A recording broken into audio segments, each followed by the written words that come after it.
Starting with yourself, Scott. Do you think there will be regrets in the Rangers camp from Hampden on Sunday? Oh, I would think so, Fraser. Plenty of regrets from players and manager, I think.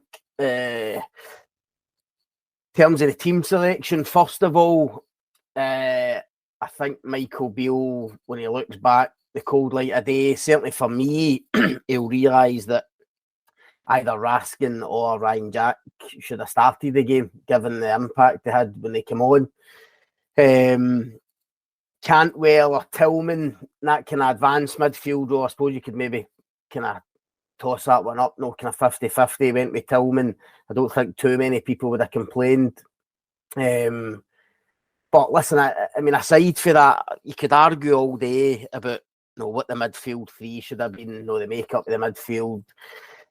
Ultimately, for me, I don't know what Andy thinks, but I mean, Rangers lost the game, and Michael Beale's touched on this himself, but Rangers lost the game because of their approach and their attitude and how they started the game in particular.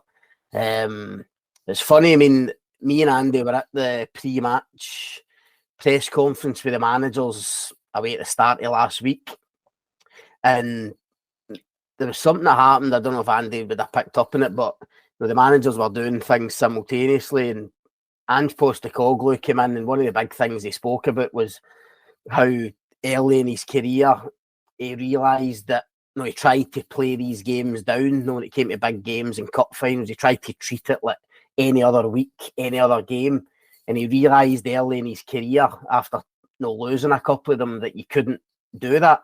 You actually have to reinforce with the players how big a week it is, how big a game it is, how important it is.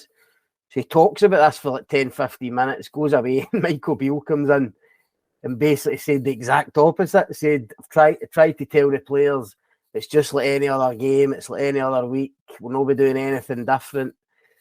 And to me, Rangers played like that. They didn't play as if it was a cup final. Slow start, is that what you were alluding to? Listen, no urgency, no tempo, no intensity, no hunger.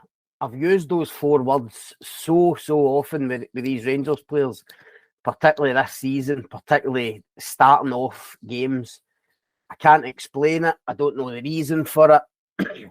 Why they can't start quickly with a tempo about them, I really don't know. And that's one of the reasons why I was convinced that Raskin would start the game. I know he's a new player. It'd have been his first Old Firm game, cup final. He's only just signed, so it's a big ask. But the one thing, even from the one or two performances that we've seen from him so far, the one thing that he gives this Rangers team is a bit of urgency and a bit of tempo in midfield.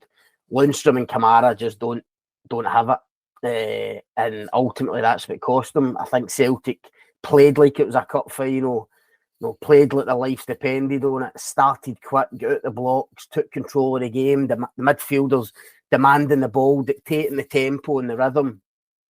Rangers didn't do any of that. Rangers started playing when they were 2-0 down, tried to rally, and then when they finally got into the game, it was almost too late. And you look at the goals they lost. I mean, the first goal, I mean, I thought at the time Rangers were pretty passive for the goal. When you actually watch it over and over again on the highlights, I mean, the space that Celtic are given it's an Old Firm game and a cup final, I just thought it was incredible.